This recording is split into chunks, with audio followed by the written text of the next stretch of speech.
Slide numbers down, boys and boys. Slide numbers down, pulling down.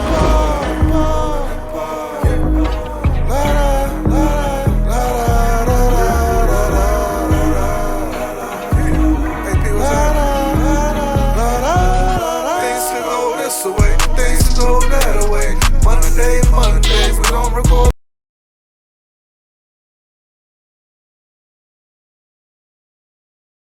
Right, like what got me here? Like, you know, it's like column A. Like I have some part in it, right? Because like everything's accessible to everybody, right? Right. Like everybody knows somebody knows somebody that knows somebody, right? And you can either get involved in that, or you can try to, you know, like I know a lot of cats that just don't get involved with that, right? They were just squares and they just worked their job and you know did whatever. But I think the influence, like my brother, you know what I'm saying? Like my brother's friends, like they were the dope boys, right? Like my brother's best friend was like one of the biggest dope dealers in this whole state, right? They went down for like a 10,000 pound conspiracy. So that wasn't good, right? So you have a kid that's impressionable at 14, right? Right. And you're just getting out of puberty and you're trying to, like, you know, you're starting to notice girls and everything else. And then, like, you have this allure of the game. And everybody's pulling up in Escalade trucks with Davins. You know, you're still a kid going to school getting a ride from somebody that's 16. Like, that's intoxicating. I'll tell you a story. I remember when my brother's buddy Floyd, right? He had a this was when Escalades first came out, right? And we were driving and we got pulled over by Randy Moss and Michael Bennett, and they came up and asked him where he got his spree wells from. And I remember being in the back like, damn, like this is wild. You know what I'm saying? Like this is Randy Moss and Michael Bennett, and I'm like, and they're asking him where he got his dad from. And you know, but he was a real dope boy. You know what I'm saying? Like his brims were they were 20 grand back then. Right. And you know how they're getting it. So you like, if you ain't playing ball, you're balling. Yeah. Right. Wow. Are you in the stands? Are you in the stands? Right now, you got good seats. You might be in the nose. I ain't gonna lie. For a 14-year-old, you know what I mean? Yeah, it's impressionable, man. Hard to Seeing shit. that. I don't care who you are. And if you got the plug right there. Yeah. Yeah. I remember when I first got put on, they threw me like 10 pounds of Reggie. He looked at me and I had an Aeropostale sweatshirt, and I was like, he's like, you're gonna dump this? I was like, fuck yeah, I'm gonna dump this. Shout out to Reggie. Shout out to Reggie. Shout out to Reggie. You know, Reggie Miller. See, I don't remember. Shout out to Reggie Miller, 31. These young cats had no idea of the struggle of Reggie. Man, that Reggie used to be good, man. Yeah. That Reggie used to be good, man. Reggie was nerdy though. Reggie didn't have no swag. Hey man, that Reggie used to be good when that what it was. You know what I mean? So Big Wiz, tell me, like with Long Doe, you know, I know you guys, y'all have done a lot of shows. Y'all brought a lot of folks to town. What were some of your favorite moments throughout the years in bringing some folks to town? And what I really want to know is like, when was your? I always like to ask artists this. When was your out of body experience? When was your on stage with the crowd, and it just was so surreal that it was just like you almost wasn't there? And I think when we started doing shows out of the country is when it made.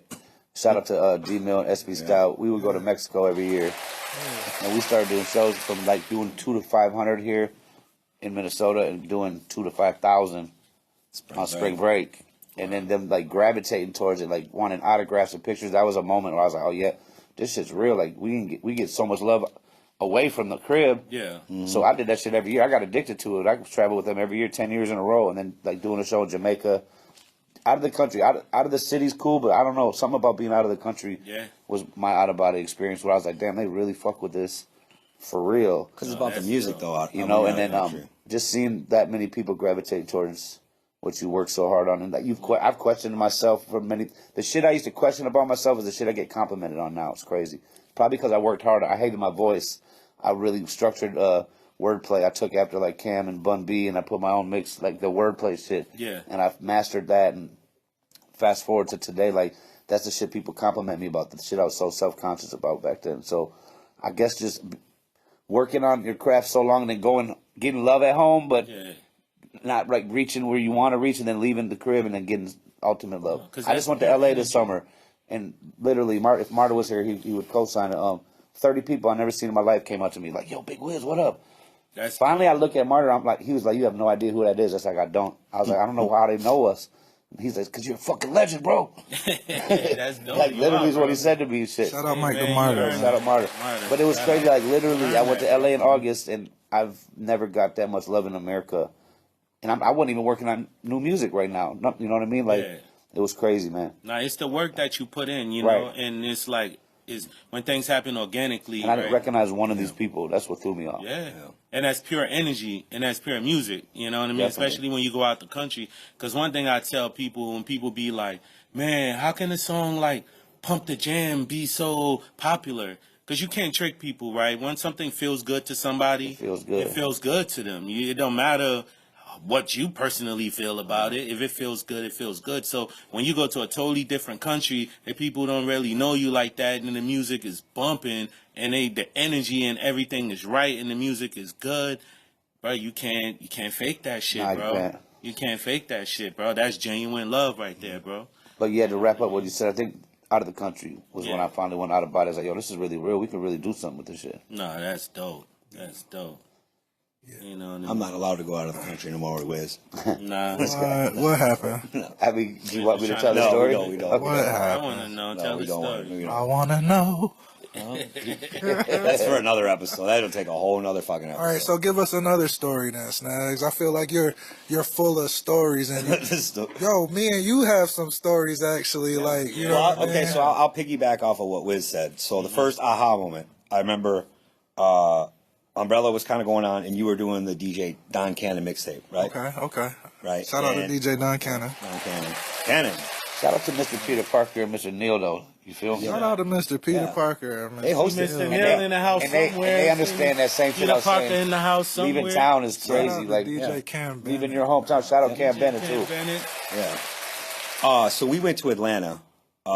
It was me, you, Fu. Caveman was Cannon's engineer at the time, Yeah, right? that sounds about right. Yeah. And we just picked up and we left. I Shout remember. out to Caveman. Yeah. Shout out K-Man. And then- Shout out Food, too. Shout out DJ Fool, man. DJ Fu Man, too. I remember we was doing the umbrella sessions. He was calling us speakerphone, like running through sessions in Atlanta when he Yeah. first started out there. And Wasn't he was DJing at Steve the skateboard cat, Yeah, Stevie Stevie, Williams' yeah. clothing store.